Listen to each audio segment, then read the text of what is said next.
sekali lagi Tuhan bentuk, karena Tuhan adalah pencurah dalam hidup kita, sehingga kita hidup sesuai kehendak Tuhan, hidup di jalurnya Tuhan. Haleluya Yesus, ini hidup kami Tuhan. Kami mau jalani hidup kami dalam koridornya Engkau Tuhan. Kami mau hidup hanya di jalur Engkau Tuhan, yang sesuai kehendak-Mu Tuhan. Kami mau mendengar suara-Mu lebih lagi Tuhan. Berikan hati kami hati yang peka Tuhan akan kasih Tuhan dalam hidup kami Yesus. Haleluya Yesus.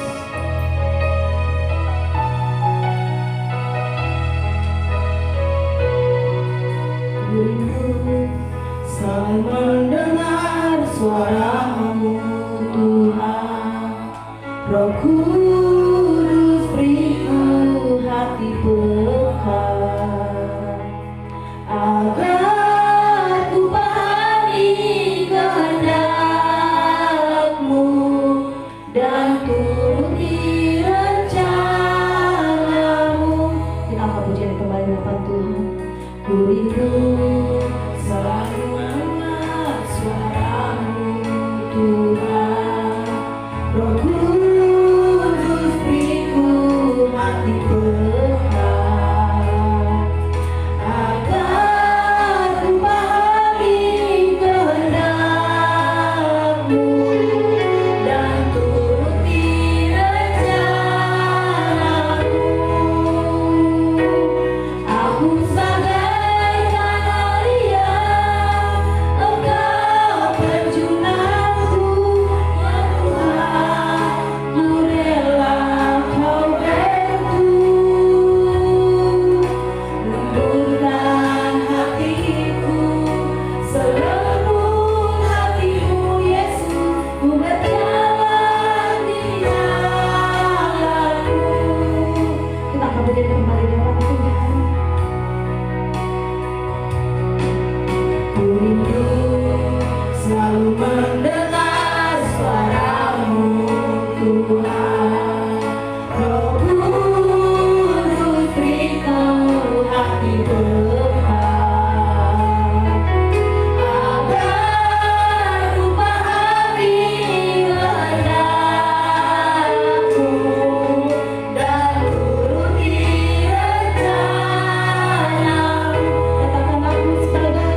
hati kami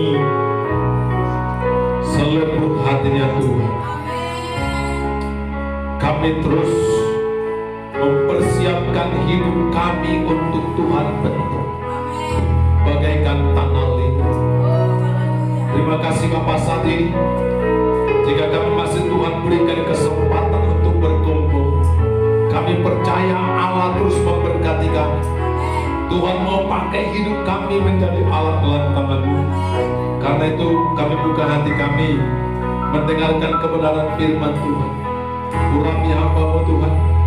Taruhlah firman-Mu di atas bibir mulut hamba-Mu, supaya apa yang kami dengar sebentar bukan hikmat dan perkataan manusia biasa, tetapi adalah sungguh-sungguh firman yang datang dari ilham Roh Kudus. Dengan demikian semua kami diberkati, yang lemah menerima kekuatan, yang susah mendapat penghiburan, yang sakit disembuhkan, yang terluka dipulihkan. Di dalam nama Yesus Kristus, semua kami pulang dari tempat ini dengan semangat baru, dengan roh yang menyala-nyala, hati yang berkobar-kobar untuk mengasihi Tuhan. Dalam nama Yesus, segala kekuatan iblis, kuasa kegelapan apapun bentuknya ingin mencoba mengganggu pemberitaan firman Tuhan, kami patahkan, kami usir dalam nama Yesus. Tinggalkan tempat ini. Terima kasih Bapak, kami siap untuk diberkati. Yang siap diberkati katakan amin. Silahkan kembali duduk Bapak Ibu Saudara yang dikasihi oleh Tuhan Yesus Kristus. Shalom. Kita bangga dan kita sangat bersyukur kepada Tuhan kita, Tuhan yang hebat, Tuhan yang luar biasa, yang tidak pernah meninggalkan kita, yang tetap sama dulu, hari ini, sampai selama-lamanya.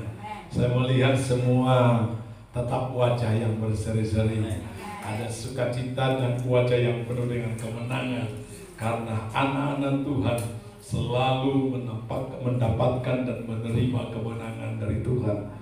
Mari kita sama-sama buka Alkitab kita dalam kitab Hakim-Hakim pasal yang ke-6 ayat yang ke-12 sampai ayat yang ke-16. Demikian bunyi firman Tuhan. Kitab Hakim-Hakim pasal yang ke-6 ayat 12 sampai ayat yang ke-16. Saya akan bacakan bagi kita semua. Malaikat Tuhan menampakkan diri kepadanya dan berfirman kepadanya, demikian, Tuhan menyertai engkau, ia pahlawan yang gagah berani. Jawab Gideon kepadanya, Tuanku, jika Tuhan menyertai kami, mengapa semuanya ini menimpa kami? Di manakah segala perbuatan-perbuatannya yang ajaib yang diceritakan oleh nenek moyang kami kepada kami? Ketika mereka berkata, bukankah Tuhan telah menuntun kita keluar dari Mesir? Tetapi sekarang Tuhan membuang kami dan menyerahkan kami ke dalam cengkeraman orang Midian. Ayat 14. Lalu berpalinglah Tuhan kepadanya dan berfirman, pergilah dengan kekuatanmu ini dan selamatkanlah orang Israel dari cengkeraman orang Midian. Bukankah aku mengutus engkau? Tetapi jawabnya kepadanya, Tuanku, jangan, dengan apakah akan kuselamatkan orang Israel? Ketahuilah, kaumku adalah yang paling kecil dari antara kaum dan antara suku Manasye, dan aku pun seorang yang paling muda di antara kaum keluarga. Berfirmanlah Tuhan kepadanya, tetapi akulah yang menyertai engkau, sebab itu engkau akan memukul kala orang Midian itu sampai habis. Amin. Seringkali kita hanya mengeluh dan berkata, kenapa seperti ini? Di mana Tuhan? Di mana cerita? Di mana kisah-kisah? Tanda-tanda ajaib yang pernah kita dengar dari kesaksian-kesaksian orang lain. Ini yang terjadi bergelora di hati Gideon seorang muda pada saat itu. Karena mereka sedang ditindas. Mereka ada dalam cengkeraman bangsa Midian, bangsa Kanaan itu. Setiap kali menjelang panen, tiba-tiba gerombolan orang-orang Midian dengan banyak-banyak saudara datang untuk merusak panen mereka, merusak kebun-kebun mereka, sehingga mereka sangat menderita dan tidak sedikit yang kelaparan. Mereka merasa sangat dipermalukan, mereka merasa tidak berdaya. Sementara Gideon mendengarkan cerita, mendengarkan kesaksian dari orang tua mereka, dari nenek moyang mereka, bagaimana Tuhan menuntun bangsa ini keluar dari Mesir, bagaimana Tuhan telah membebaskan bangsa ini dari perbudakan, dan bahkan Tuhan membawa mereka ke tanah Kanaan dengan tangan yang kuat, sehingga bangsa-bangsa yang kuat, bangsa-bangsa Kanaan yang hebat-hebat pada saat itu ternyata dapat ditaklukkan dan dikalahkan. Dia sedang bertanya dalam hatinya, di mana bukti kesaksian itu? Di mana wujud daripada janji-janji yang Tuhan katakan itu? Saudara, ini kadang-kadang atau seringkali menjadi pengalaman kita orang Kristen. Kita mendengar bagaimana Tuhan berkarya. Dia Allah yang luar biasa. Kita tahu dan kita baca dari Alkitab, Dia yang penuh kuasa, menyembuhkan orang yang sakit, membangkitkan orang yang mati, mentahirkan orang yang buta, memberikan makan 5.000 orang dengan 2 ekor ikan dan 5 ketul roti. Kita mendengarkan cerita-cerita, kita mendengarkan kesaksian-kesaksian banyak orang, bagaimana Tuhan itu dahsyat dan benar-benar Dia ada bersama-sama dengan umat. Tapi apa yang kita hadapi? Banyak orang tidak mengalami kuasa Tuhan. Mereka hanya tahu tentang kuasa Tuhan. Dan ketika mereka seperti hanya mereka bersungguh-sungguh dan berkata, bagaimana? Di mana janji Tuhan? Kenapa keadaan kami seperti ini? Saudara, ketika anak muda ini, Gideon berkata demikian, Tuhan datang kepadanya. Saya percaya ketika kita sedang mempertanyakan kuasa Tuhan, ketika hati kita sedang gelisah, Tuhan pasti menyapa kita. Hanya seringkali kita tidak mau mendengarkan. Bising atau suara bising dunia terlalu mendominasi. Keinginan-keinginan kita terlalu mendominasi pikiran kita, sehingga kita tidak mendengar suara Tuhan yang menapa kita. Saat itu Gideon sedang bersembunyi dalam pemerasan anggur, karena dia takut atas orang Midian. Dan ini berkeluar dalam hatinya, dan Tuhan menyapanya. Dia berkata, Tuhan berkata, hai pahlawan yang gagah berani, Tuhan menyertai. Lalu dia berkata kepada Tuhan, kalau Tuhan menyertaiku, kenapa keadaan kami seperti ini? Di mana kesaksian-kesaksian dari moyang kami? Saudara, ketika dia berkata seperti itu, ayat yang ke-14 dikatakan, lalu berpalinglah Tuhan kepadanya dan berfirman, pergilah dengan kekuatanmu ini dan selamatkanlah orang. Amin. Tuhan sepertinya berkata, jangan hanya bersungut-sungut, jangan hanya mengeluh, sekarang melangkah. Pergilah, hadapi Midian itu, selamatkan bangsa ini. Wah, saat itu seperti disambar petir, saudara. Gideon kaget. Masa aku yang harus menyelamatkan bangsa ini? Masa aku harus berperang? Dan Tuhan berkata, iya, kau. Karena engkaulah yang akan berperang, dan engkau akan memenangkan peperangan ini. Dan saat itu dia berkata, dengan apa Tuhan? Engkau kenal aku adalah kaum yang paling muda dari suku Manase.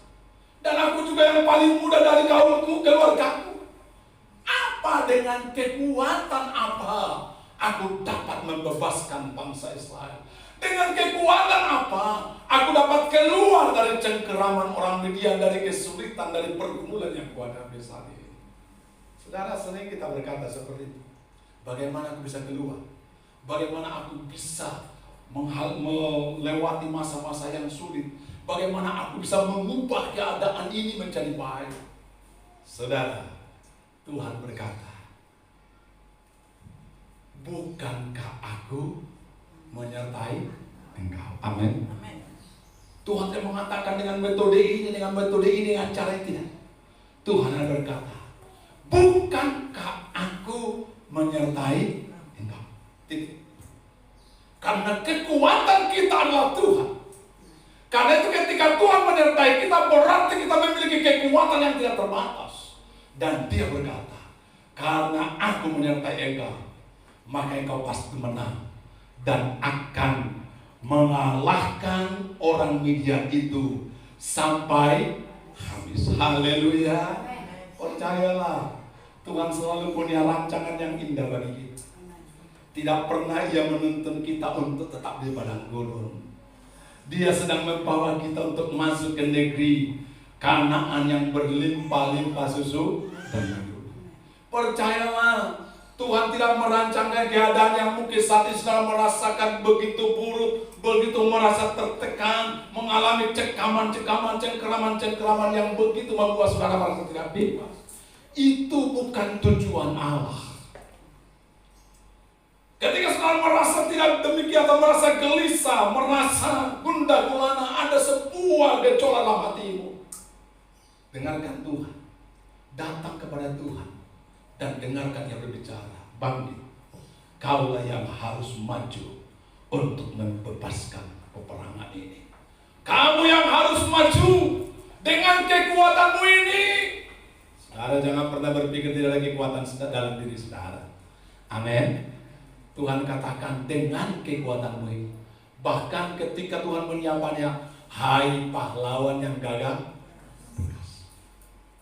Tuhan selalu membangkitkan semangat kita.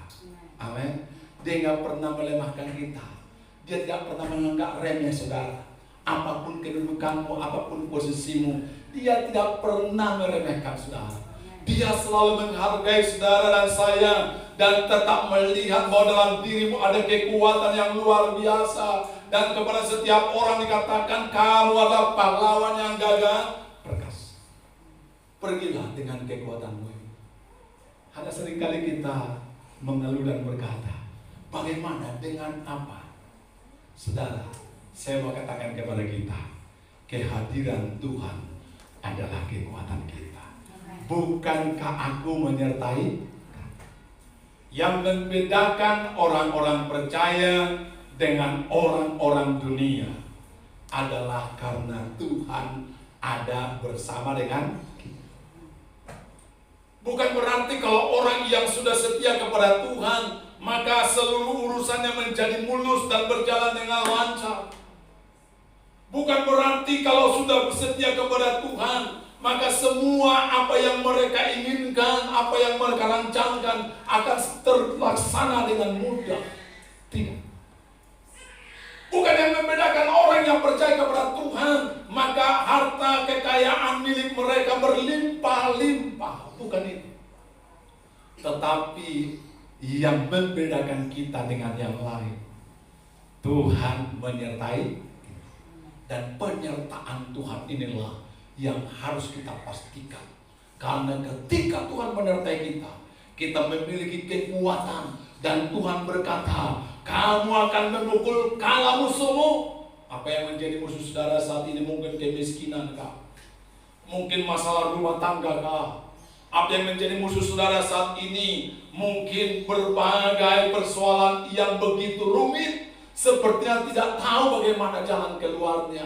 Tapi Tuhan berkata, bukankah aku menyertai kamu?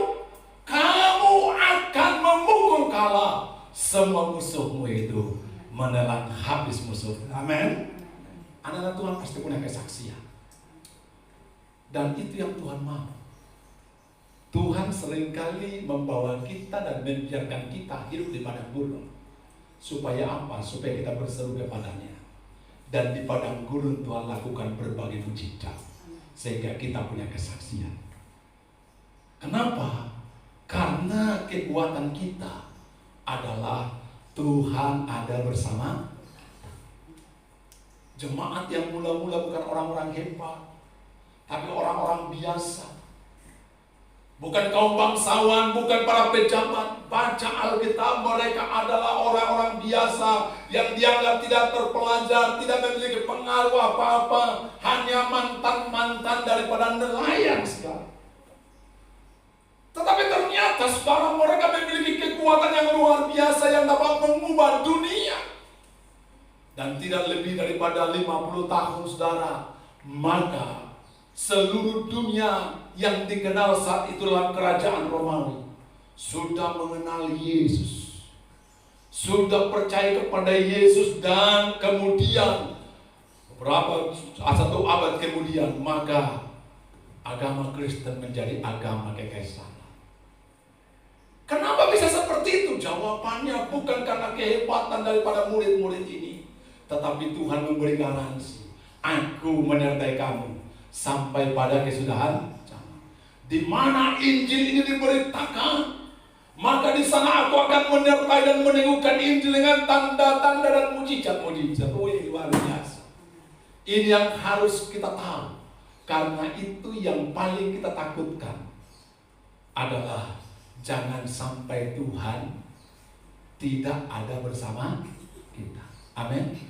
Jangan selalu takut tidak punya uang. Jangan takut kehilangan sahabat. Jangan takut kehilangan hal yang baik. Tetapi yang harus paling kita takutkan, jangan sampai kita kehilangan Tuhan. Jangan sampai Tuhan tidak ada bersama.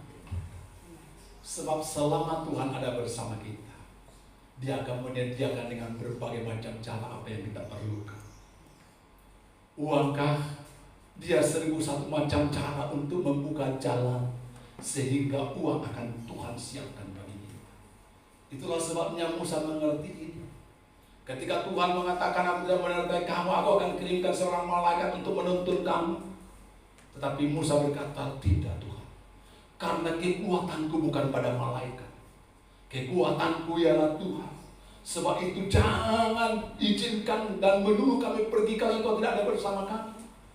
Karena hanya penyertaan mula yang membedakan kami daripada bangsa-bangsa.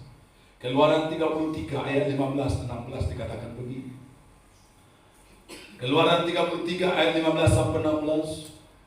Tuhan berkata, Musa berkata kepada Tuhan, ketika Tuhan berkata, aku tidak akan bersama-sama dengan kamu karena umat ini terlalu keras tengkuk. Tapi Musa mengerti, saudara, bahwa kehadiran Tuhanlah kekuatannya. Dia berkata dan menjawab, Tuhan mengatakan, berkatalah Musa kepadanya, jika engkau sendiri tidak membimbing kami, janganlah suruh kami berangkat dari sini. Dari manakah gerangan akan diketahui bahwa aku telah mendapat kasih karunia di hadapanmu, yakni aku dengan umatmu ini? Bukan karena engkau berjalan bersama-sama dengan kami, sehingga aku dengan umatmu ini dibedakan dari segala bangsa yang ada di muka bumi. Amin. Yang membuat kita berbeda, yang membuat bangsa Islam berbeda, sehingga mereka memiliki kekuatan yang dahsyat dan luar biasa, adalah karena Tuhan ada menyertai mereka. Dan Musa katakan, jangan suruh kami pergi kalau engkau tidak menyertai kami. Ini yang harus ada dalam diri kita. Takut melakukan apa-apa kalau tidak ada bersama. Pastikan dalam hidup kita selalu ada bersama Tuhan dan Tuhan selalu bersama dengan kita. Yesus dengan tegas berkata, di luar aku, kamu tidak dapat berbuat apa-apa. Karena itu hari ini mari, sebagai anak-anak Tuhan, kita selalu introspeksi diri kita. Sudahkah Tuhan ada bersamaku? Dan sudahkah aku bersama dengan? Yang kedua, saudara, supaya kita bisa mengerti dan memastikan Tuhan bersama kita, sehingga kita memiliki kekuatan dan musuh-musuh kita dapat kita kalahkan dan kita telan habis, adalah kita harus pastikan bahwa tidak ada berhala di dalam hidup kita. Kepada Yosua Tuhan berkata, rubuhkanlah tiang-tiang berhala.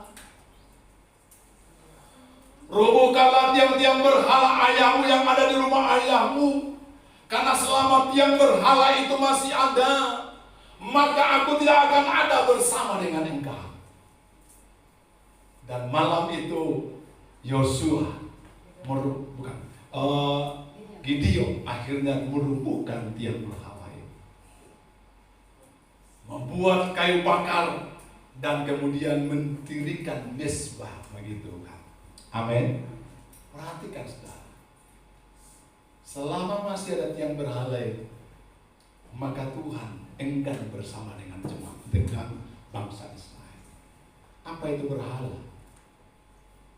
Berhala adalah sesuatu yang kita anggap dapat menolong kita dan menyelamatkan kita, sehingga sesuatu itu kita anggap lebih penting dan lebih utama daripada Tuhan. Dengan demikian kita lebih tunduk kepada sesuatu, lebih takut kepada sesuatu itu daripada takut kepada Tuhan. Jadi jangan selalu berpikir berhala itu kalau masih percaya kepada dukun, pergi kepada pesugihan, ya itu pasti udah berhala. Pergi kepada kuburan minta berkat daripada semangat di daupung, itu gak pasti berhala. Dan kita sudah tahu.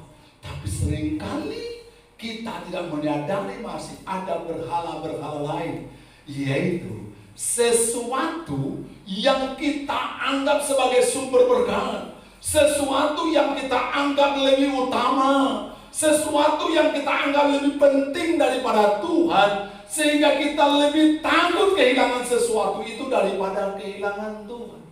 Kita lebih tunduk kepada sesuatu itu daripada kepada Tuhan. Kita rela meninggalkan hubungan kepada Tuhan atas sesuatu itu. Sesuatu itu bisa menjadi pekerjaan. Kita begitu takut kehilangan pekerjaan, sehingga ketika diancam, kamu masih tak beribadah atau kehilangan pekerjaan. Lalu kita berkata, bagaimana ya? Toh juga hari Minggu masih banyak. Sudah, saya tinggalkan pekerjaan, saya tinggalkan ibadah. Sesuatu itu bisa berupa uang. Bahwa uang itu menjadi sesuatu yang terpenting bagi kita. Uang itu penting. Tapi bukan uang tidak menjadi yang terpenting. Uang itu penting. Karena apa? Karena dengan uang kita bisa membeli segala sesuatu yang ada dalam lahiriah.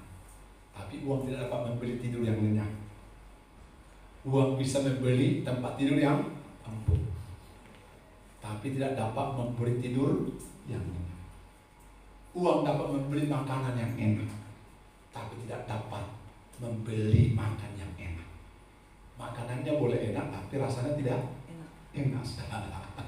Jadi ini perlu, saudara. Uang memang penting, tapi bukan uang yang utama.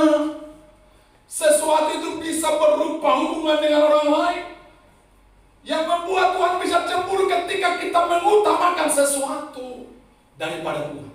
Itu sebabnya Tuhan berkata begini, jika seseorang mengasihi ayahnya atau ibunya lebih daripadaku, mengasihi anaknya, mengasihi pekerjaannya, mengasihi hartanya lebih daripadaku, ia tidak layak bagi.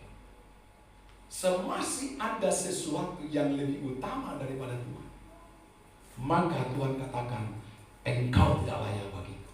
Aku enggan bersama dengan Tuhan. Dan Tuhan memastikan hari ini bahwa Tuhanlah yang pertama, yang utama, dan Tuhanlah yang terpenting dalam hidup kita. Amin. Tuhan itu cemburu. Alkitab katakan dia cemburu. Kenapa Tuhan cemburu? Jawabannya karena Tuhan mengasihi kita. Dan saya bangga kalau Tuhan cemburu kepada saya. Karena ternyata Tuhan mengasihi saya.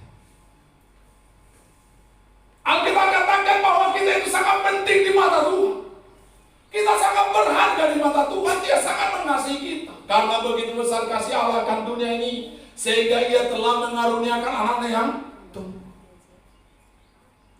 Dia tinggalkan surga, dia tinggalkan kemuliaannya. Dia bahkan rela mati di atas kayu salib. Untuk apa? Untuk menunjukkan cintanya bagi kita. Tuhan tidak mau cinta itu bertepuk sebelah tangan. Dia mau ada respon daripada kita.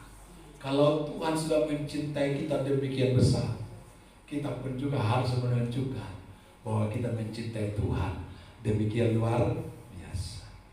Kaulah segalanya. Amin. Ini nyanyian kita. Kau segalanya dalam hidup. Tidak ada berhala-berhala yang lain lagi. Yang lebih utama adalah dalam diriku. Kaulah segalanya. Kau yang terutama dalam hidup. Aku rela meninggalkan semua. Yang penting aku tetap ada dalam pendataan Tuhan. Tuhan cemburu kepada Abraham.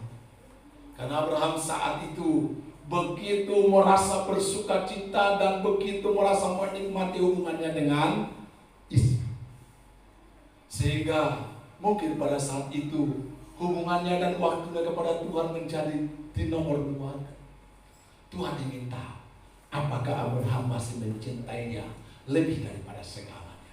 Satu saat dia menyebut Abraham, aku menginginkan Ishak. Bawa persembahkan ke Bukit Moria sebagai persembahan korban bakar. Saya percaya saat itu Abraham seperti disambar petir di siang bolong. Dia katakan, apa Tuhan? Gak salah dengar ke aku? Iya, tidak. Aku inginkan Ishak itu kau persembahkan. Akhirnya Ishak pergi tanpa memberitahukan kepada istrinya. Karena dia tahu kalau dia beritahukan kepada istrinya, ya Abraham dia tidak memberitahukan kepada istrinya. Kalau diberitahukan mungkin lain ceritanya, saudara. Dia bisa merengek-rengek memeluk Ishak itu. Saudara yang dikasih oleh Tuhan.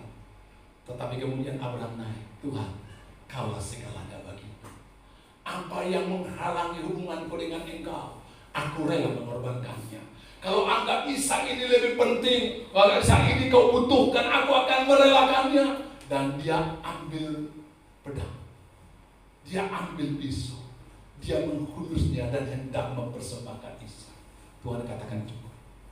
Karena bagiku ternyata aku sudah mengerti bahwa Engkau mengasihi aku lebih dari segalanya. Tidak ada berhala. Karena itu Tuhan berjanji, aku akan menjadikan engkau bangsa yang besar. Keturunan maka seperti bintang, banyaknya seperti pasir banyaknya. Engkau akan disebut Bapa banyak bangsa. Dan sampai hari ini lebih dari 3/4 penduduk dunia ini mengakui Abraham sebagai bapaknya. Kenapa saudara? Karena memang Tuhan mau melakukan perkara-perkara besar dalam hidup kita. Dan ini yang harus kita miliki. Jadikan Tuhan yang utama. Tidak boleh ada tiang berhala. Amin. Karena jika masih ada sesuatu yang menjadi berhala dalam hidup kita, Tuhan enggan bersama dengan kita. Tuhan mau agar Tuhanlah yang terutama, yang pertama, yang lebih penting dalam hidup kita. Itu sebenarnya tunjukkan saudara. Harapan saya kita setia beribadah. Haleluya. Setia melayani Tuhan. Lakukan firman Tuhan apapun resikonya. Karena Tuhan mau menyertai kita. Selama Tuhan menyertai kita, dialah kekuatan kita. Musuh kita akan kita telan habis. Yang ketiga adalah kita harus buang ketakutan kita. Yang membuat bangsa Israel akhirnya mereka tidak dapat menikmati kehadiran Tuhan adalah karena ketakutan mereka. Ketakutan dan ketidakpercayaannya. Mereka menolak percaya. Saudara, banyak hari ini anak-anak muda merasa jenuh di gereja. Mereka mengatakan, kekristenan sesuatu yang biasa, tidak begitu menarik, membosankan, gitu-gitu aja. Banyak orang tidak begitu antusias lagi ke gereja. Kenapa? Karena dianggap bahwa ke gereja itu biasa-biasa saja. Sehingga kalau di Indonesia kita bersyukur masih ada gerakan generasi muda sekarang. Tapi kalau kita lihat atau kita dengar berita-berita di Eropa bahwa gereja itu sudah banyak yang menjadi museum. Gereja hanya dihadiri oleh nenek-nenek dan kakek-kakek. Kalau di sini masih banyak anak muda lah, 50-50 toh. Ya, nah jadi saudara dikasih oleh Tuhan. Kenapa? Jawabannya karena mereka merasa jenuh. Sebab mereka tidak melihat sesuatu yang baru. Hanya itu saja. Kenapa seperti itu? Kita belajar dari bangsa Israel. Bangsa Israel akhirnya tinggal di padang gurun selama 40 tahun. Bayangkan 40 tahun. 40 tahun apa yang mereka makan di sana tetap sama, saudara. Makanannya selama 40 tahun mana terus. Setiap pagi datang, saudara, sore mencair. Mereka hanya mengumpulkan mana. Dari hari berganti hari, minggu berganti minggu, bulan berganti. Mereka juga hanya punya pakaian satu dan sepatu satu, dan tidak rusak-rusak selama 40 tahun. Kira-kira saudara, seandainya kita mengalami seperti makanannya itu saja, pasti kita merasa jenuh, bosan. Dulu ketika anak-anak ini saudara masih kecil, pernah kami bawa sebuah pesta saudara, mereka sangat senang makan nugget, sehingga sepertinya mereka begitu sangat kerakusan. Kita katakan, oh enak kok. Jadi ada kita merasa malu saudara. Lalu kita berunding bagaimana kita lakukan. Dan kemudian saudara, saya katakan sama Ibu Gembala, selama 2 minggu berikan mereka makan nugget tiap hari saudara. Dibuat, ada diolah bermacam-macam, tapi namanya nugget saudara. Belum sampai 2 minggu, itu tiap hari pagi, sore, siang, malam saudara, mereka katakan, aduh enak, aduh saya nggak suka, ganti yang lain. Sehingga sampai sekarang kalau dikasih nugget sama mereka sudah, mereka malas. Kenapa? Karena ternyata kalau itu terus-menerus tidak ada perubahan, tidak ganti-ganti, jadi bosan dan menjadi enak. Sekarang dikasih Tuhan. Kita bayangkan bagaimana bangsa Israel selama 40 tahun bajunya tiap hari itu saudara, cuci korin saudara, biar tidak rusak-rusak. Nah sekarang dikasih Tuhan. Kenapa seperti itu? Jawabannya karena bangsa ini takut. Sebenarnya Tuhan sudah siapkan hal-hal yang baru di tanah Kanaan. 40 tahun yang lalu mereka pergi masuk ke tanah Kanaan, 12 orang pengintai saudara. Masuk ke tanah Kanaan, mereka sudah menikmati hasil negeri itu. Dan mereka katakan luar biasa hasilnya. Belum pernah kami melihat begitu suburnya tanah. Inilah lihat buah anggur sebagai hasil negeri. Hanya mereka menjadi takut. 10 orang pengintai berkata, kita nggak boleh masuk ke sana. Ngeri sekali. Waduh, besar-besar banget penduduknya. Bahkan mereka kulihat bagaikan kami belalang-belalang. Waduh, ngeri sekali. Mereka takut sudah. Akhirnya apa? Mereka tidak dapat masuk ke tanah. Jangan takut menghadapi sebuah tantangan. Melangkahlah, karena ternyata di sana banyak hal-hal yang baru. Jangan mau berputar-putar itu saja. Berani keluar dari zona aman. Berani menghadapi resiko, menghadapi tantangan. Yang penting pastikan Tuhan bersama dengan kita. Saudara yang dikasih Tuhan, ternyata apa yang mereka takutkan, orang itu sangat ketakutan kepada bangsa Israel. Mereka sekarang 40 tahun yang lalu sudah sangat takut kepada bangsa Israel. Mereka itu sudah begitu mengerti bahwa mereka pasti kalah. Tetapi bangsa Israel tidak percaya bahwa mereka dapat mengalahkan bangsa Kanaan. ketika Tuhan mengutus Yosua untuk memimpin bangsa Israel masuk ke tanah Kanaan 40 tahun kemudian, maka Tuhan katakan utus 2 orang kepada kota Yeriko. Karena kota Yeriko adalah kota yang sangat berkubu, kota yang sangat kuat, temboknya sangat tebal. Karena itu utus dulu ke sana. Karena kamu akan memerangi kota itu. Saudara, ketika 2 pengintai masuk ke sana, apa yang mereka jawab? Mereka disambut seorang perempuan yang bernama Rahab, saudara. Lalu kemudian menyembunyikan kedua pengintai itu. Dan ini kesaksian daripada Rahab, percakapan penduduk Kanaan itu. Dikatakan begini, Yosua pasal yang kedua, ayat yang ke-8 sampai 11. Dikatakan begini, tetapi sebelum 2 orang itu tidur, naiklah perempuan itu mendapatkan mereka di atas Soko. Dan berkata, perhatikan saudara, dan berkata kepada kedua orang itu, aku tahu bahwa Tuhan telah memberikan negeri ini kepada kamu, dan bahwa negeri dan bahwa kengerian terhadap kamu telah menghinggapi kami, dan segala penduduk negeri ini gentar menghadapi kamu. Perhatikan, ini yang dikatakan oleh Rahab, bahwa sebenarnya kengerian dan kegentaran ada dalam seluruh penduduk negeri terhadap bangsa Israel. Kapan itu, saudara? Ayat yang selanjutnya.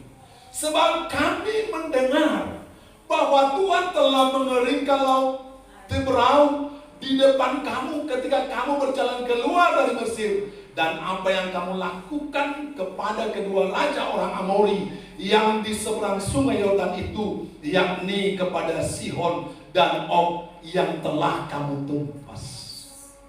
Itu terjadi 40 tahun sebelum pengintai itu pergi. Ketika Tuhan memimpin bangsa Israel keluar dari tanah Mesir, maka mereka dengar bahwa laut Teberau sudah terbelah 2, dan itu menimbulkan kengerian, menimbulkan ketakutan, dan orang ini sudah kalah sebenarnya, saudara. Tetapi bangsa Israel justru tidak berani melangkah, mereka ketakutan. Ayat selanjutnya, ketika kami mendengar itu, tawarlah hati kami dan jatuhlah semangat kami setiap orang menghadapi kamu, sebab Tuhan Allahmu ialah Allah di langit, di atas, dan di bumi di bawah. Amin. 2000 tahun yang lalu, Yesus telah mengalahkan musuh utama kita, yaitu iblis. Iblis sudah tahu bahwa dia sudah kalah, dan satu saat dia akan dimasukkan pada jurang maut. Tetapi dia masih ada hari ini sedang melakukan upaya-upaya intimidasi. Petrus mengatakan, iblis itu berkeliling seperti singa yang mengaum. Dia hanya bisa mengaum, menciptakan ketakutan. Sama seperti orang-orang Amori, orang-orang enak di Kanaan itu. Dia hanya menciptakan ketakutan karena tinggi besar badannya. Tapi sebenarnya singa-singa itu sudah ompong, tidak punya taring lagi. Mereka sudah begitu ketakutan karena apa? Karena mereka melihat kekuatan Allah yang sudah mengalahkannya. Hanya umat Allah masih enggan untuk melangkah. Mereka ketakutan. Amin, saudara. Saudara mengerti maksudnya? Kenapa kita merasa selalu kita mengalami keadaan yang begitu mencemoohkan, tidak melihat hal-hal yang baru di dalam pengiringan kita kepada Tuhan? Karena kita enggan melangkah. Kita takut menghadapi tantangan yang ada di depan kita. Tuhan katakan maju, tapi kita katakan bagaimana? Ini musuh terlalu besar. Saudara dikasih Tuhan, Gideon ketika disuruh Tuhan untuk berperang, maju berperang, dia mengumpulkan 30.000 orang. Tapi Tuhan katakan, Gideon itu terlalu banyak. Oke, siap Tuhan. Yang penting aku beserta dengan kamu. Kurangi, saling lagi. Tinggal 10.000 orang. Tuhan katakan lagi, Gideon itu terlalu banyak. Oke, siap Tuhan. Yang penting engkau beserta dengan aku, berapapun aku siap. Ternyata tinggal dari 10.000 orang, ada 300. Gideon katakan, Tuhan, yang penting aku ada kepastian. Engkau ada bersama dengan aku. Aku tidak akan mengeluh lagi. Aku tahu kekuatanku bukan pada pasukan yang banyak. Kekuatanku bukan kepada perlengkapan perang yang hebat. Tapi kekuatanku adalah kehadiran Tuhan di dalam kehidupan kami. Tuhan katakan dengan 300 orang, kau akan mengalahkan seluruh tentara orang Media. Dia tidak lagi tanda-tanda, dia tidak lagi begitu ragu-ragu. Siap Tuhan, aku akan menghadapinya. Saudara tahu, peperangan yang begitu dahsyat, melawan kurang lebih 120.000 orang, hanya dihadapi oleh 300 orang, ditambah dengan kehadiran Tuhan. Amin.